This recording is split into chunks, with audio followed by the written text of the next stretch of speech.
다큐멘터리 역사를 찾아서 제595편 홍길동이 나타났다. 전하, 신의 아비가 나라의 은혜를 입었사오니 신이 어찌 감히 불축한 행사를 하겠사옵니까마는 신은 본디 비천한 여종의 소생이라 아비를 아비라 부르지 못하옵고 형을 형이라 부르지 못하오니 평생 한이 맺혔기로 집을 버리고 도적의 무리에 참여하였사옵니다. 하오나 백성은 추호도 범하지 아니하였사옵고 백성들을 착취하고 괴롭힌 지방 수령들의 재물만을 탈취하였사옵니다. 이제 10년을 채우면 그만 조선을 떠나 따로 갈 곳이 있사오니 비웁건대 전하께서는 근심을 거두시고 신을 잡으라는 어명은 거두어 주시옵소서.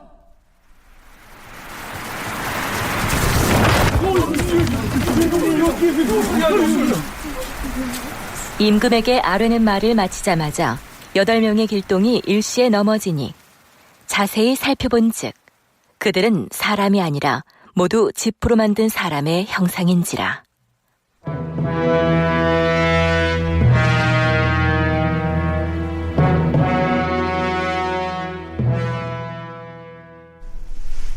이미 무슨 얘기인지 다 알아들으셨겠지만 앞에서 들려드린 이 내용은 허균이 지은 것으로 알려진 홍길동전의 한 대목입니다.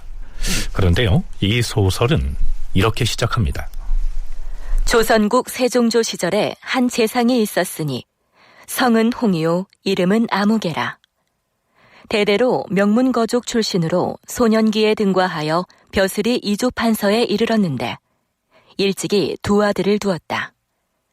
한 아들은 홍인영으로서 정실인 유씨 소생이며 다른 아들은 이름이 길동이었는데, 이 소설에서 주인공인 홍길동이 활약했던 시간의 배경은 세종 때로 되어 있습니다. 그리고 이 소설을 지은 허균은 선조와 광해군 제위기에 활동했던 인물이죠.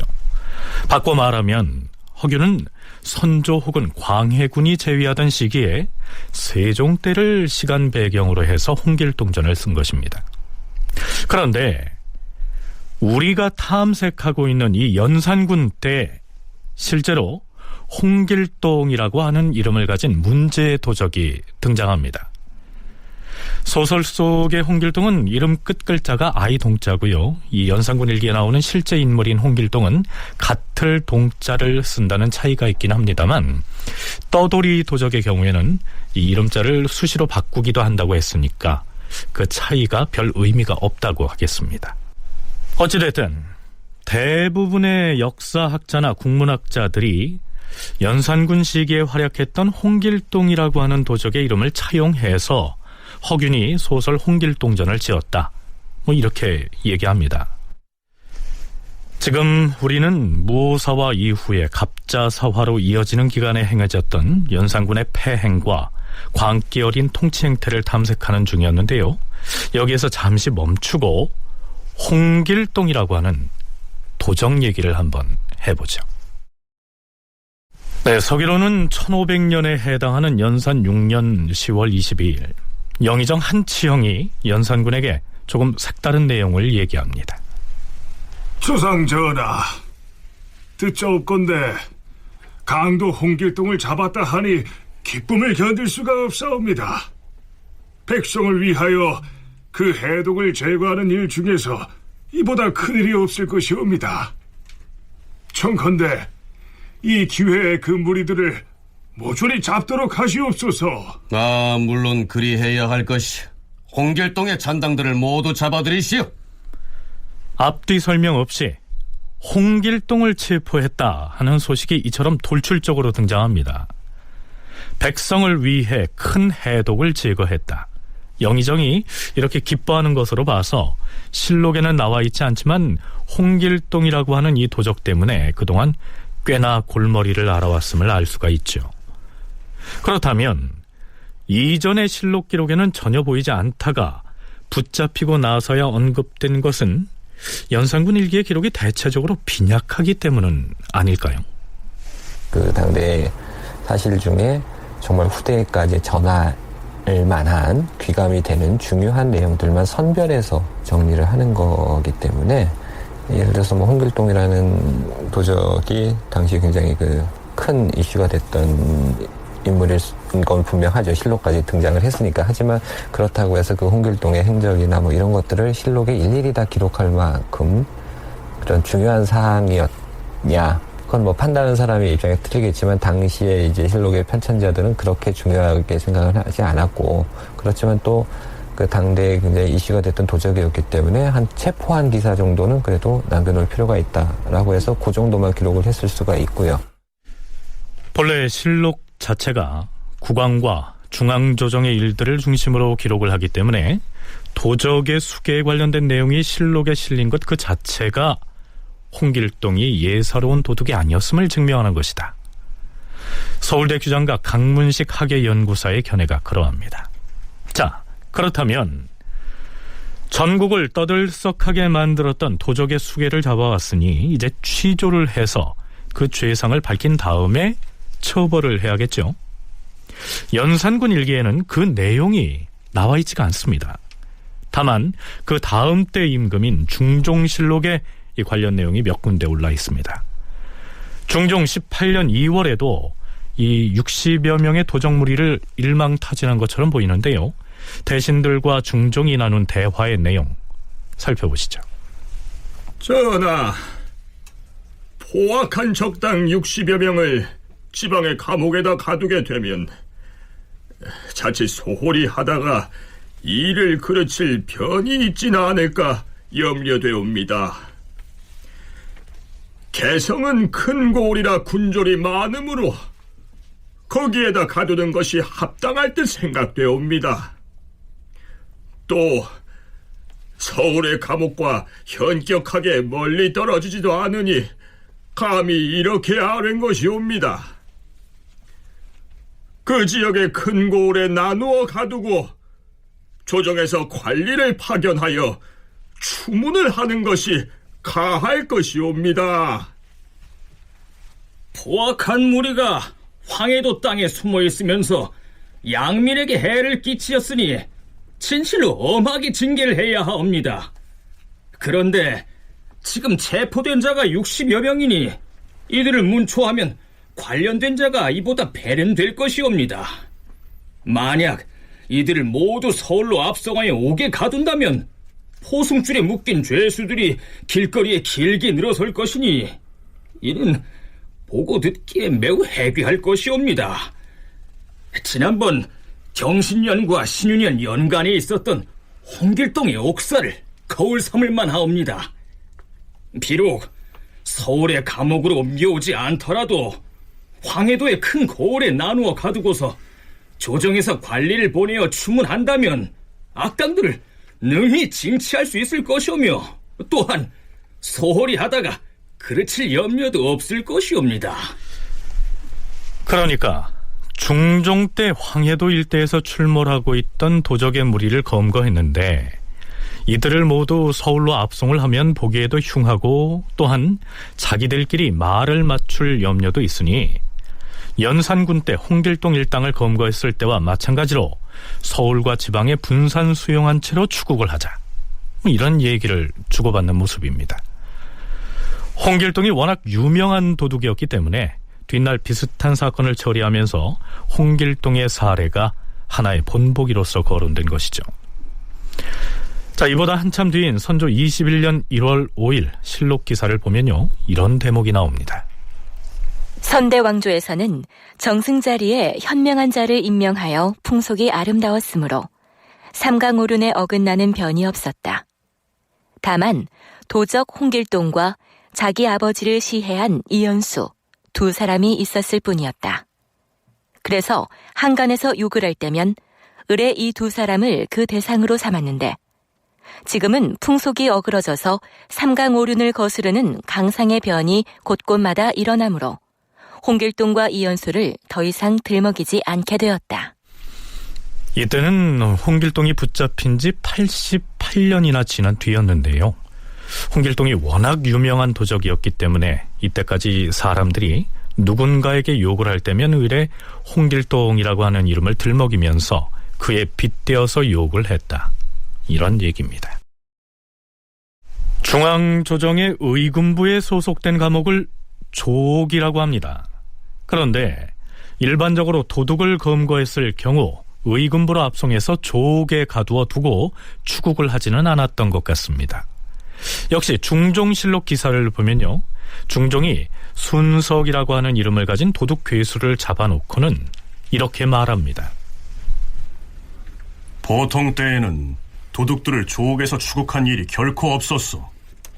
그런데 지금 경기감사 남세준이 말하기를 이 도둑은 무리를 3계도로 나누어 보내서 노략질할 계획을 했다라고 하였으니 심상한 도둑이 아닌 듯하다.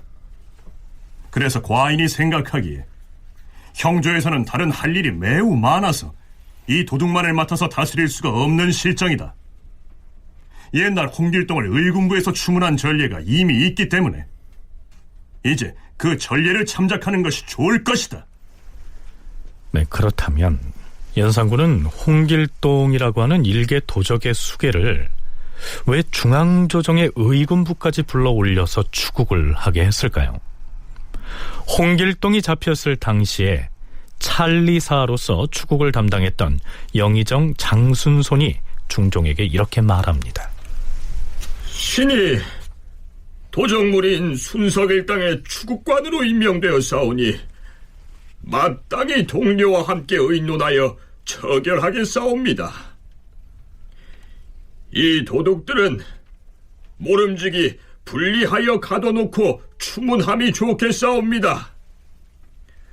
그 무리를 한 군데에 가둬놓고 말이 서로 통하게 하는 것은 매우 좋지 않사옵니다. 과거에 홍길동이 잡혔을 때에도 신이 찰리사가 되어서 추국을 하였사온데 이 홍길동이란 자가 당상의 의장을 했기 때문에 수령도 그 자를 존대하여 그의 세력이 번성하게 되었사옵니다. 그래서 홍길동이란 자를 조옥에서 추국하였던 것이옵니다. 장순손의 말에 의하면 홍길동이라고 하는 일개 도적무리의 우두머리를 의군부에서 직접 추국했던 것은 그가 당상의 의장을 했기 때문이다 라고 했습니다. 연산군 일기에 보다 구체적인 내용이 나와 있습니다. 영의정 한치영이 연산군에게 보고한 내용입니다. 전하, 강도 홍길동은 옥정자와 홍대 차림을 하고서 첨지라 자칭하면서 대낮에 때를 지어 무기를 가지고 관부에 드나들면서 기탈없는 행동을 자행하여 싸운데 그 지방 유향소의 품관들이 어찌 그 사실을 몰랐겠사옵니까? 그런데도 체포하여 고발하지 아니하였으니 그들을 모두 붙잡아 징계하지 않을 수 없사옵니다. 이들을 모두 변방으로 옮기는 것이 어떠하옵니까? 그리하라. 옥정자는 벼슬아치가 머리에 쓰는 가색 꼭대기에 옥으로 만들어 달던 장식물을 일컫습니다. 그러니까 홍길동은 도둑 주제에 버젓이 관복 차림에 허리엔 홍대를 두르고요, 머리에는 옥정자를 단 갓을 쓰고서 무장한 무리를 이끌고 지방의 관할을 드나들었다, 뭐 이런 얘기입니다.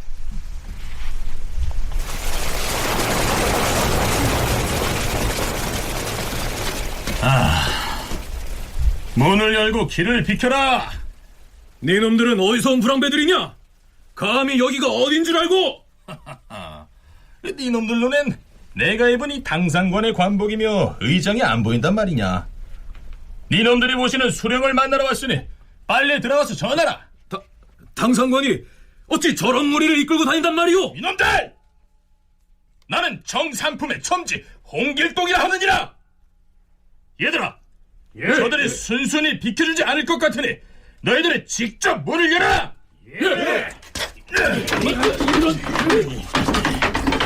너희들 수령은 어디 갔느냐? 내가 수령인데 웬 놈들이냐? 어허, 그래요.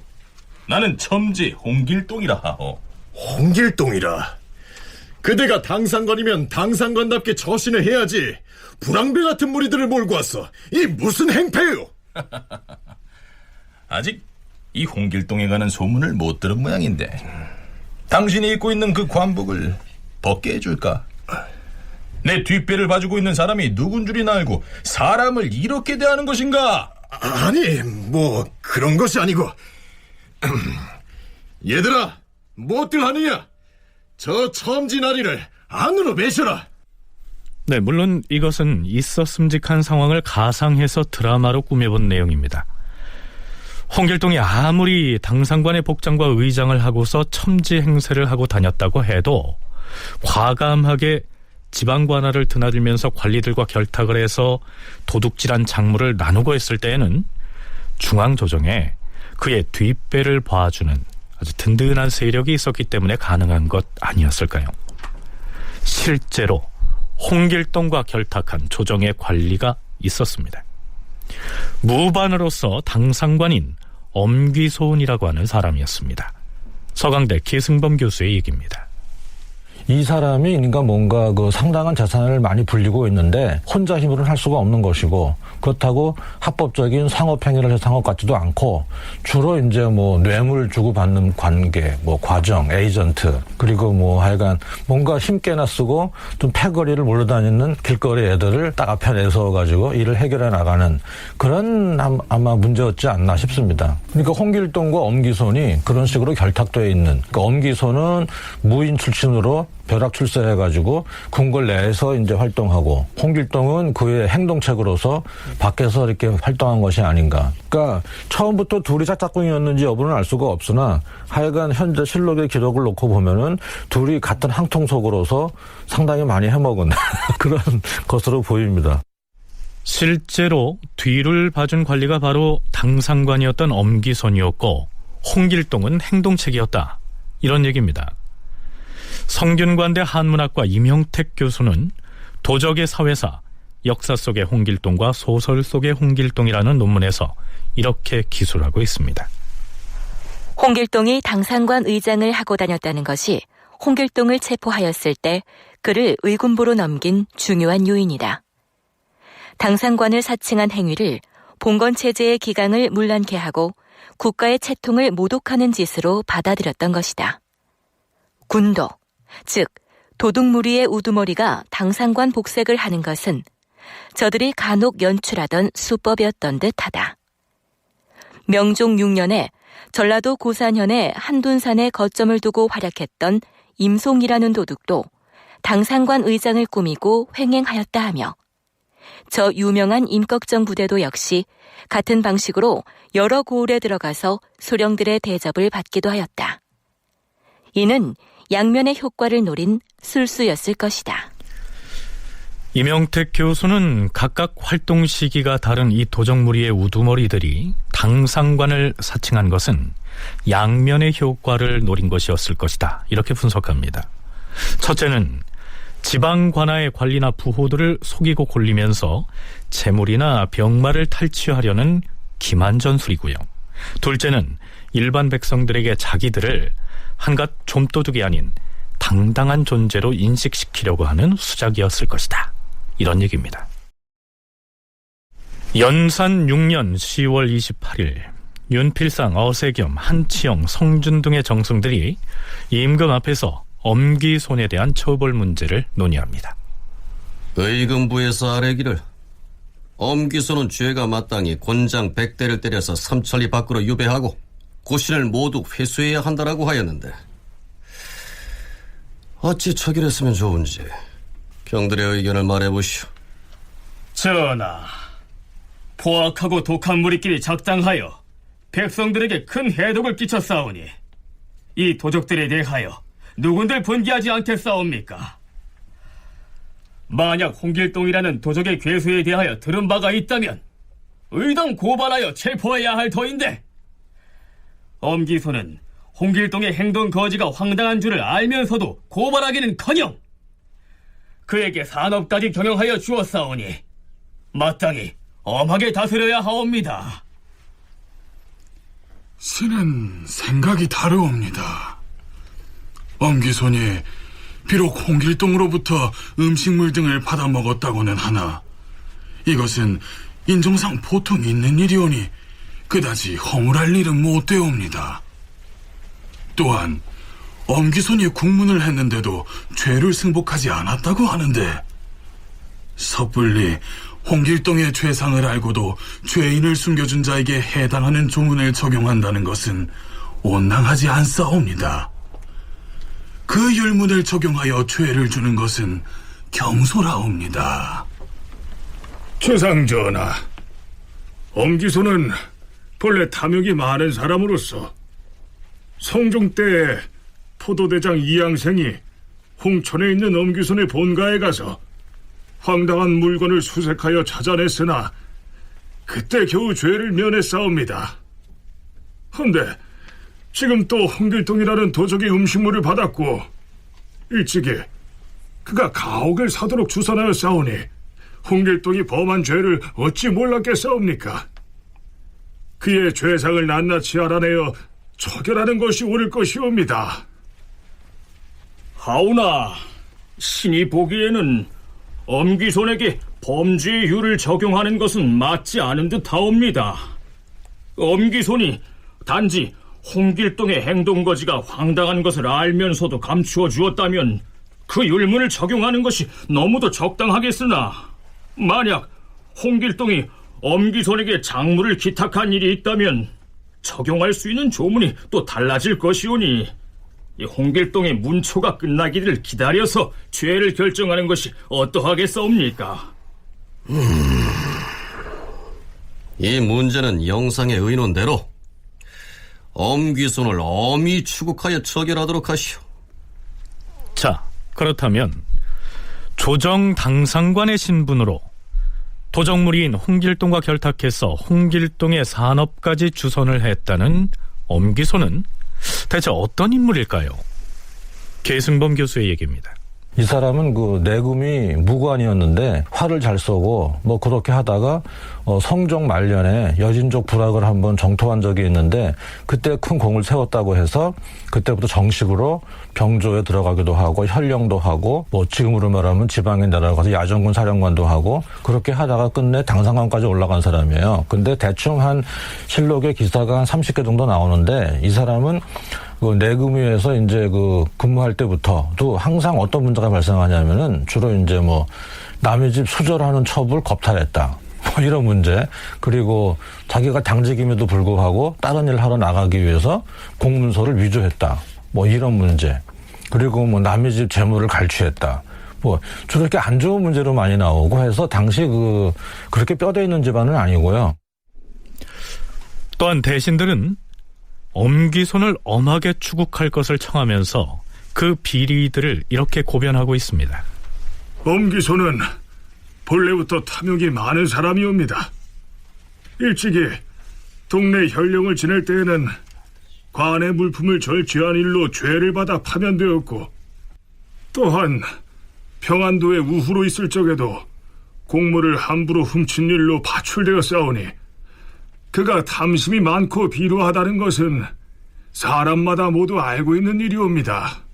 또한 엄귀손 이자는 일찍이 양인의 딸에게 일단 장가를 들었다가 아름다우면 첩으로 삼고 아름답지 않으면 종의 아내로 주기도 하였사온데 이처럼 양인을 잡아다가 천인으로 만든 일이 많았사옵니다. 뿐만 아니오라. 엄귀손은 본래는 거느리고 있던 노복과 재산이 거의 없었는데 지금은 서울과 지방에 집을 사두고 곡식을 3-4천석이나 가지고 있사옵니다. 이토록 부유하게 된 것이 지극히 황당하오니 청컨대 홍길동이라는 강도와 작당하여 지은 죄를 끝까지 국문하시옵소서. 앞에서 엄귀손이 평안도의 우후로 있었다고 했는데요. 우후란 각 도의 절도사에 소속된 무관을 일컫습니다. 또한 홍길동을 강도라고 했는데요. 여기에서 강도는 강한 도적을 말합니다. 그렇다면 엄귀손에 대해서 좀 더 알아보죠. 성종실록의 기사 한 대목을 살펴보기로 하겠습니다. 이전에 첨지 엄귀손은 면천이라는 곳에 살다가 사망한 청평군 한계순의 첩 신방이 재산이 넉넉하다는 소문을 듣고는 홍천에 있는 병든 어미를 돌보러 간다고 핑계를 대고 휴가를 내어 면천으로 가서 신방과 간통을 하였다. 그러자 이때에 이르러 사헌부에서 아뢰었다. 주상전하, 사헌부에서 들으니 엄귀손은 면천에 가서 첩을 얻었다고 하였사온데 엄귀손에게 하문한즉 대답하기를 휴가를 받아 호러미를 뵈러 갔다가 그 길로 면천에 가서 첩을 얻었다고 하였사옵니다. 신의 생각으로는 호러미를 뵈러 휴가를 얻는다는 이해는 보지 못했사옵니다. 엄귀손이 휴가를 신청한 단자를 찾아서 살펴보니 호러미를 뵌다는 의미의 편모상견이라고 썼다가 편자를 치웠사옵니다. 헌데 나중에 전하께서 병조에 내린 교지를 보니 그 지운 자리에 병자를 써넣어서 병든 어미를 뵌다는 의미의 병모상견이라고 돼 있어서옵니다. 이는 반드시 엄귀손이 꾀를 부리려고 고친 것이옵니다. 이는 반드시 승정원의 서리들과 작당하여 한 짓일 것이옵니다. 신방이라는 과부가 수절을 하고 지내는데 엄기손이 그 재산을 탐내어서 간통하고 장가를 들었으니 이는 풍속교화에 관계되옵니다. 청컨대 율에 의하여 서로 헤어지게 하시옵소서. 이런 일이 있었습니다. 남편이 죽고 과부가 된 여자를 첩으로 취하기 위해서 병든 어머니를 뵈러 간다고 핑계를 대고는 휴가를 가는 과정에서 승정원의 승지를 회유해서 공문서까지 위조한 전력이 있었던 겁니다. 물론 그 과부의 재산이 탐나서 그리했다는 겁니다. 그 외에도 엄귀손의 비행에 관련된 기사가 몇 차례 더 등장합니다. 물론 성종 때에 있었던 일이죠. 어찌됐든 엄귀손은 그런 인물이었습니다. 홍길동이 잡혔으니 의금부에서는 그를 엄하게 공초를 했을 텐데요. 그 내용은 실록에 올라있지 않습니다. 대신에 엄귀손에 관한 내용만 기술되어 있는데요. 연산 6년 11월 28일 이것이 홍길동이라는 그 도적무리의 우두머리를 공초에서 받아낸 진술조서라 하였는가? 어디 보자.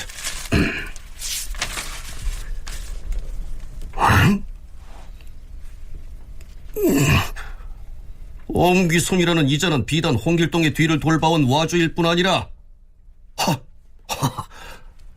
해온 짓을 보아하니 아예 그 도적과 같은 무리가 아닌가? 도대체 이 같은 행동을 한 자인데 이런 자들이 어떻게 벼슬이 당상관에까지 올라갈 수 있었던 것인가? 그를 당상관으로 청거했던 그때 그 정성들을 불러서 진술조서를 보여주도록 해라! 연산군이 이처럼 노하자 영의정 한치영, 좌의정 성준, 우의정 이국균 등 3정승이 부랴부랴 달려옵니다. 전하, 엄귀손이 당상관이 된 것은 군공이 있는 까닭이지 태도와 행실이 좋아서 발탁된 것이 아니옵니다. 하오나 엄귀손 그자가 조정관리로서 행동이 이러하였으니 신등은 부끄러움을 견딜 수가 없사옵니다. 영의정 한치영이 한 말 중에 엄귀손이 군공이 있어서 당상관이 됐다고 했는데요. 여기에서 말하는 군공이란 성종 10년에 있었던 압록강 너머로의 여진 정벌 때 참여했던 것을 일컫습니다. 자, 그건 그렇고요. 실록에 의하면 홍길동에 대한 추국은 연산 6년 말부터 다음해 정월까지 계속됐던 것으로 나타납니다. 홍길동의 신문은 영의정 한치영이 위관을 맡아서 지휘하죠. 홍길동 니놈이 도적무리를 이끌고 충청도의 여기저기를 휩쓸고 다녔다는 사실은 이미 네 부하들이 토살하여 다 알아내었다. 니놈하고 작당을 하여서 도적질한 작물을 나누고 혹은 창고를 열어 관물을 훔쳐내는 데 협조한 권농관이나 이정뿐만 아니라 유향소의 토호들이 더 있었을 터이다. 이실직과하라. 지금까지 다 말하지 않았어. 더 이상 나에게 협조한 권능관도 없고 이정도 없고 유향소에 토도 없소이다. 뭐라? 저놈이 바른 소리를 도설할 때까지 곤장을 쳐라!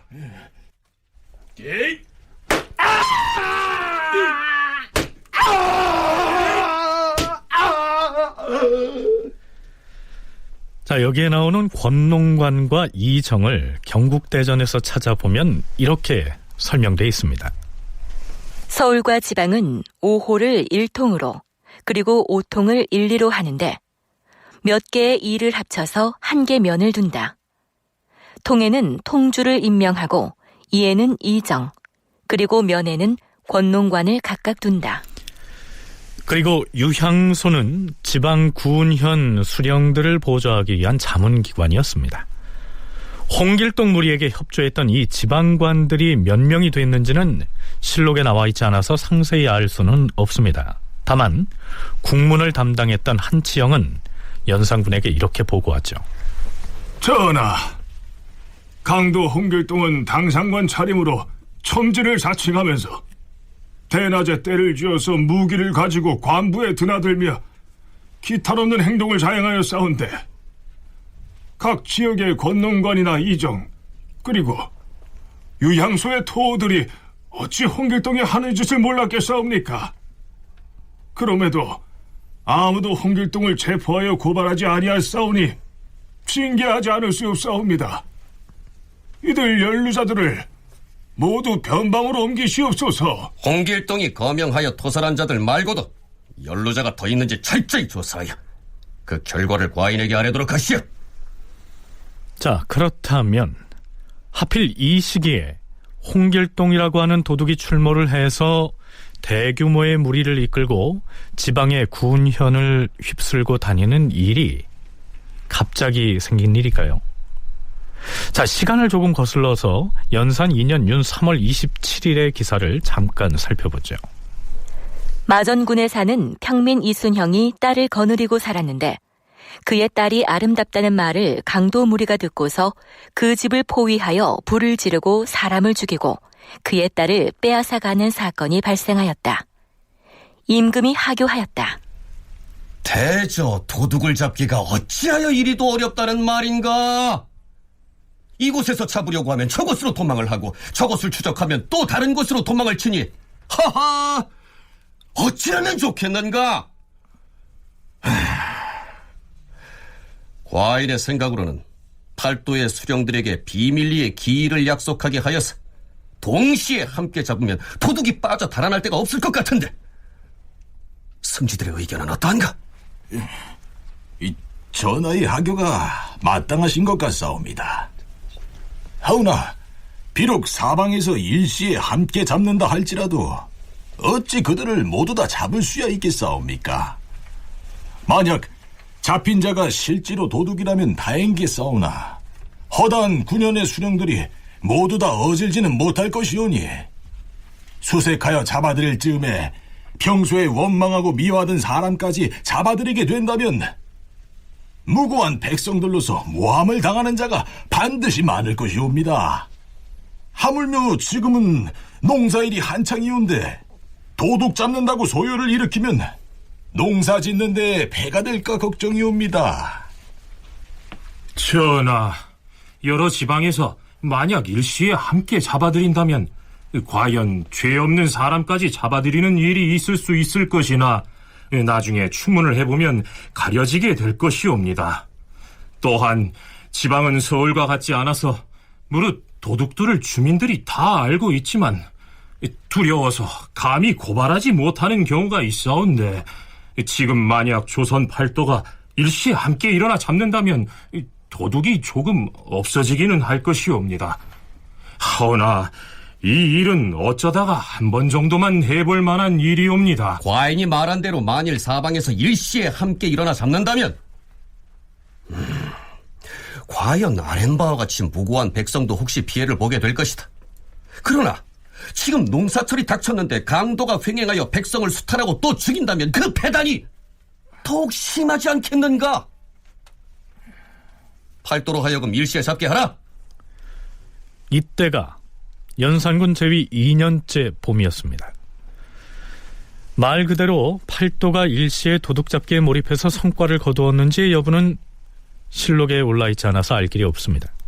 뭐 어찌됐든 연산군이 즉위하고 나서 2년이 지날 무렵에 전국에서 도둑이 극성을 부렸다 하는 사실을 짐작하게 하는 기사라고 하겠습니다. 이뿐만이 아닙니다. 연산군 3년 8월 25일의 기사에는 왕이 포도대장 정유지를 경기도와 충청도 등지에 보내서 직접 도둑을 잡도록 명하였다. 이런 내용이 수록되어 있는 것으로 봐서 역시 도둑이 극성을 부리고 있었다 하는 사실을 알 수 있고요. 다음 해인 연산군 4년 1월 24일에는 국왕이 형조판서에게 이렇게 명합니다. 허허, 도둑을 잡는 법은 지극히 상세하고 조밀하게 잘 돼 있는데 요사이는 도성 안팎에 도둑이 출몰하였다는 보고가 빠진 날이 없고 심지어는 궁궐 근처에까지 도둑이 떼를 지어 몰려와서 술라군에게 대드는 일이 일어나고 있는 실정이 아닌가? 하하, 이것은 관리들이 법을 나태하게 받들어서 도둑의 무리가 횡행하게 하는 것이 아닌가? 이제부터는 법을 더욱 엄격히 적용하여 도둑의 출몰을 엄단하라. 자, 어떻습니까? 어느 지방에 도둑이 나타났다 하는 내용이야 어느 왕 때의 실록이나 간헐적으로 나타나기도 하지만 연산군 즉위 이후의 경우에는 조금 더 심각해 보이지 않습니까? 계승범 서강대 교수의 얘기 들어보시죠. 시기적으로 보면 요게 이제 뭐 갑자사와 전후한 시기인데 이미 그때부터 연산군이 이제 연회를 자주 연다거나 그리고 궁궐 건축을 시작한다거나 보수 사업도 하고 그리고 뭐 특히 사냥하는 걸 참 좋아하고 그러다 보니 이게 다 돈 들어가는 거거든요. 그래도 그거를 뭐 한도 내에서 하면 상관이 없는데 뭐 추가적으로 하기도 하고 요새 말로 말하면 갑자기 왕이 고집피는 바람에 너무 많은 그 예산을 그쪽으로 투입할 수밖에 없는 이런 상황이 발생하니까 기본적으로 백성 입장에서 볼 때는 불만이 나올 수가 있는 것이고 뭐 유리걸식하는 사람도 나오는 것이고 그런 사람들이 도적화되기도 하고 그렇게 보는 것이 무난할 것 같고 그러다 보니까 이제 또 홍길동 같이 좀 큰 무리가 나올 수도 있는 거고 뭐 아마 그렇지 않을까 그런 생각이 듭니다. 시기적으로 연산군 즉위 이후에 전국이 불안하고 백성들의 생활이 피폐해져서 도둑이 성했을 것이란 분석입니다. 물론 이러한 현상이 홍길동의 출현과 직접 연결됐다고 볼 수는 없겠지만 그 연장선이라고 해석해야 하겠죠. 참 그렇다면 홍길동이 거느리고 다녔다는 그 많은 도적의 무리, 이 도적 무리는 어디에서 온 사람들이었을까요? 원래는 농민 출신이었는데 농사를 짓는 과정에서 뭐 조세라든가 이런 것들이 과중하고 특히 연산군대 같은 경우에는 그 연산군의 사치나 뭐 향락 이런 거 관련해서 진상품이 과중해진다거나 이런 문제들 그럼 그런 것들을 이제 감당하기 어렵다 보면은 이제 뭐 고리대 같은 걸 쓰기도 하고요. 그러면 나중에 또 그걸 못 갚으면은 결국은 자기가 노비로 팔리거나 또 농토가 빼앗기거나 그렇게 되는데 그러다 보면 결국은 이제 노비로 팔려가는 게 아니면 결국 농토를 떠나서 이렇게 유리하게 되고 그런 사람들이 이렇게 여러 사람들이 모이게 되면 결국은 그 사람들이 먹고 살 수 있는 방법들 이런 걸 찾다 보면 이제 도적 활동을 하게 되는 뭐 그런 경우들이 일반 대부분이기 때문에 홍길동이라고 하는 도적도 이제 그런 처음에는 아마도 그렇게 출발을 하지 않았을까. 그러다 그 결집하는 사람들이 늘어나면서 굉장히 좀 그 규모도 커지고 활동 범위도 넓어지는. 본래는 농민들이었는데 흉년이 든 데다 조정에선 자꾸만 공납할 품목의 수량을 늘리는 바람에 결국 향촌 사회와 유리돼서 떠돌다가 생계방편으로 홍길동의 휘하에 들어가서 도적이 됐을 것이다. 강문식 학예연구사의 분석입니다. 전하, 백성으로부터 거두는 세공에는 정해진 액수가 있사옵니다. 사치하게 소비를 하면 재물이 손상되고 재물이 손상되면 반드시 백성을 해치게 되어서 피폐해지게 되옵니다. 간절히 바라옵건대 주상전하 스스로 검약을 실천하시옵소서. 전하, 지난해 세출 예산보다 과다하게 지출한 내용을 상고하건대 쌀과 콩이 2,900여 석, 면포가 3,600여 필, 황포가 1,900여 필, 기름과 꿀이 90여 석이며 그 외에도 일일이 헤아리기가 어렵사옵니다. 비축한 물량이 고갈돼 버리면 후년의 공물을 인납하라고 별도로 청하고 있는 실정이 아니옵니까? 대저 백성들은 당해년도의 공물도 내기가 어려운데 하물며 다음 해에 낼 공납품까지 미리 당겨서 내야 하는 실정이오니 이 어찌 견뎌낼 수 있겠사옵니까? 이런 실정이었으니 생계의 터전을 벌이고 유랑하는 민들이 상당수 발생했을 거라는 것은 과한 추정이 아닐 겁니다. 그렇다면 엄귀손은 어떻게 됐을까요? 앞에서 대신들의 일부는 이 엄귀손을 홍길동과 같은 도둑의 무리로 엮어서 처벌하는 것은 무리다, 이렇게 주장하기도 했고요. 또 다른 대신들은 율문을 엄격하게 적용해서 중죄로 다스려야 한다 하는 얘기도 했었습니다. 연산군은 의외로 엄귀손을 극형에 처하려 하지는 않은 것으로 나타납니다. 과인이 모름지기 엄귀손의 죄를 율문에 적용하여 살피건대 양계 지방에 유배시키는 것이 가하다 할 것이다. 연산군은 엄귀손을 양계 지방, 그러니까 함경도나 평안도의 변경으로 귀양을 보내는 선에서 마무리할 생각이었던 것 같은데요.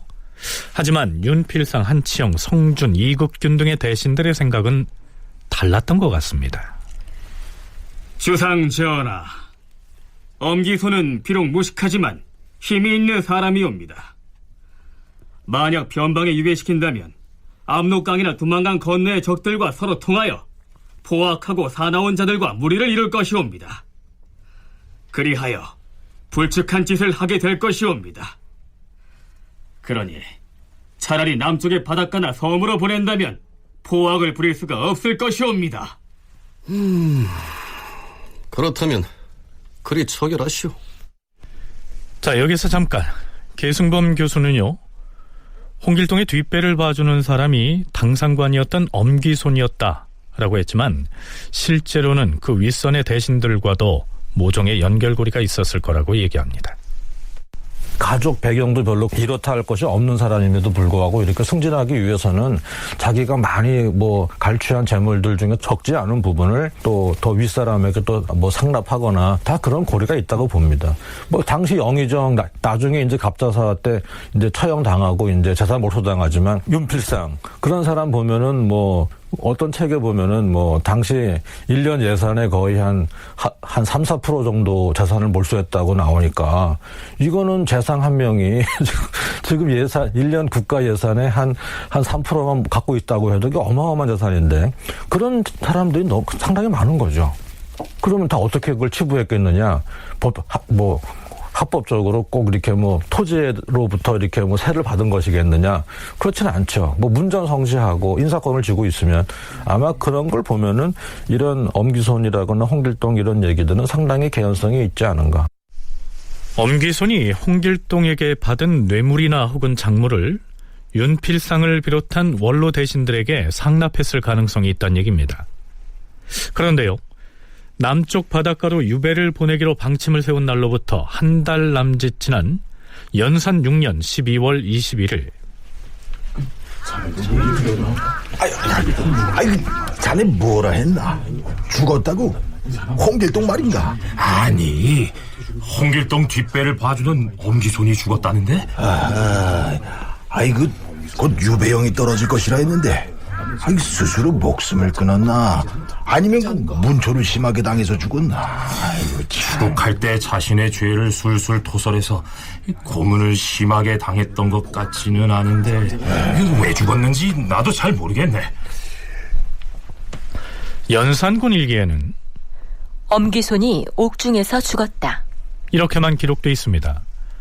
유배형을 받았다가 뒷날 유배가 해제돼서 관직에 복귀한 사례는 얼마든지 있기 때문에 엄귀손이 유배형을 받은 것에 절망을 해서 자살했을 가능성은 커 보이지 않습니다. 자, 그런데 왜 갑자기 죽었을까요? 좀 이상하지 않습니까? 이봐요, 금부도사. 전하께서 나에게 유배형을 내리시다니 정말 억울합니다. 의정부에 가서 김대감에게 이 엄기손이가 꼭 한번 뵙고 싶어 한다고 전해주시오. 이보시오. 어찌 이래도 대신들이 날 모른 척 할 수 있단 말이오. 김대감이 아니면 윤대감에게라도 꼭 할 말이 있다고 전해주시오. 이런 상황이었다면 엄기손의 죽음에 대해서 일말의 의혹을 가져볼 만하지 않을까요? 네, 물론 어디까지나 추정입니다만 유배형을 받아놓은 엄기손의 죽음 뒤에 홍길동, 엄기손, 그리고 그 윗선으로 연결되는 모종의 커넥션이 작용했을 가능성이 있습니다. 그가 죽고 난 뒤 3년여가 지난 연산 9년 8월 14일 연산군이 이렇게 명하죠. 근래에 죄를 입은 사람으로서 엄귀손 등으로부터 몰수한 토지와 가옥이 있을 터이다. 그 상세한 내역을 급히 조사하여 알아여라. 만일에 털끝만 치러도 누락된 것이 있다면 이것은 군주를 속이는 행위이니 결코 용서하지 아니할 것이다. 알겠는가? 자, 글쎄요. 홍길동으로부터 상납받은 것을 포함해서 엄기손이 가지고 있던 재산이 상당했을 텐데요.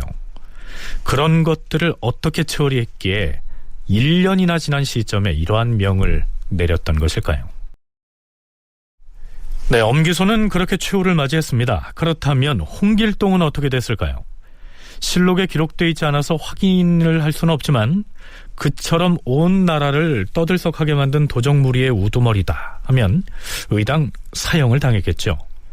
중종 8년 8월 29일의 실록 기사를 보면 호조 판서가 중종에게 이렇게 말합니다. 자, 여기에 나오는 양전이란 말은 토지에 대한 측량 작업을 일컫습니다.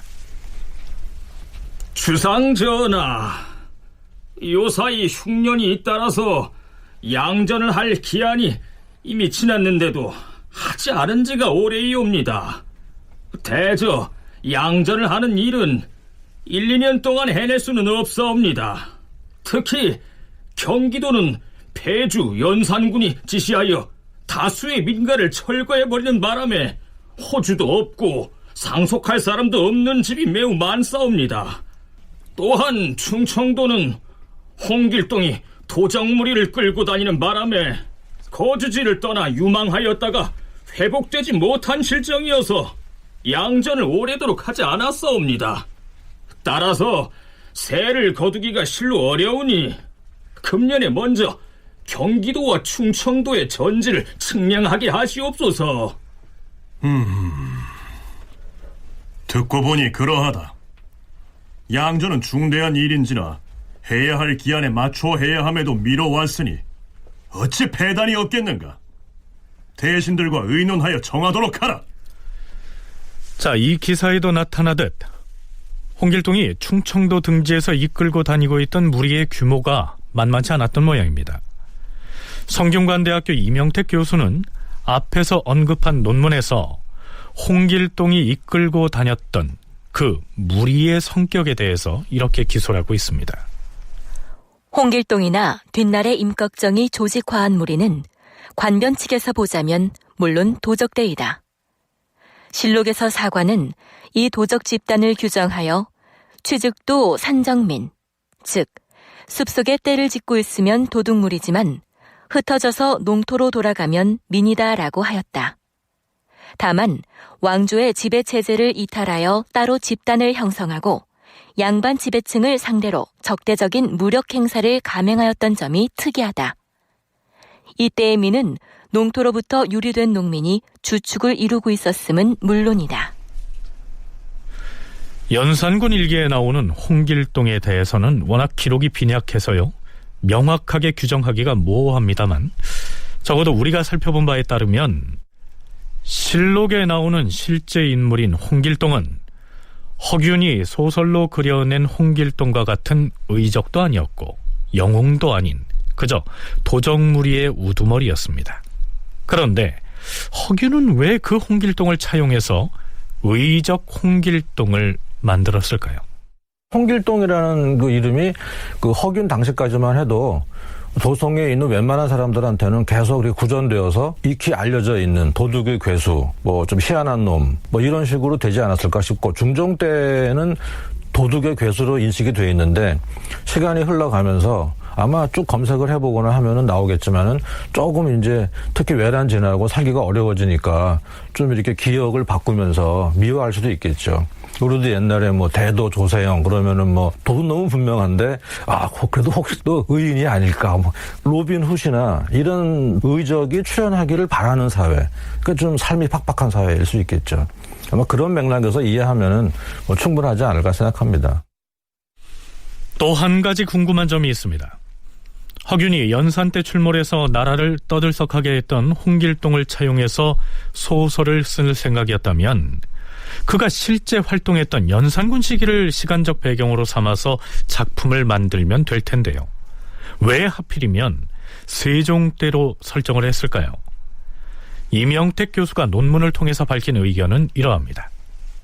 소설에서 홍길동은 법질서를 부정하는 행동을 자행하면서도 국왕에 대해서는 시종 긍정적이라는 점을 주목할 필요가 있다. 홍길동은 활빈당을 이끌면서도 만일 국가가 위태한 시절을 당하면 화살이나 돌세례를 무릅쓰고 나가서 임금을 도울 것이다 라고 말하고 있다.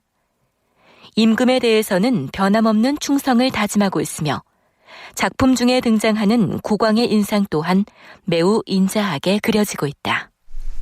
그런데 연산군은 폭정을 일삼다가 쫓겨난 폐주였기 때문에 허균이 구상한 작품 속에서의 군주로서는 자격이 없는 것입니다. 그래서 조선 왕조에서 최고의 성군으로 꼽히는 세종 시기를 시간적 배경으로 삼은 것이다. 이런 얘기입니다.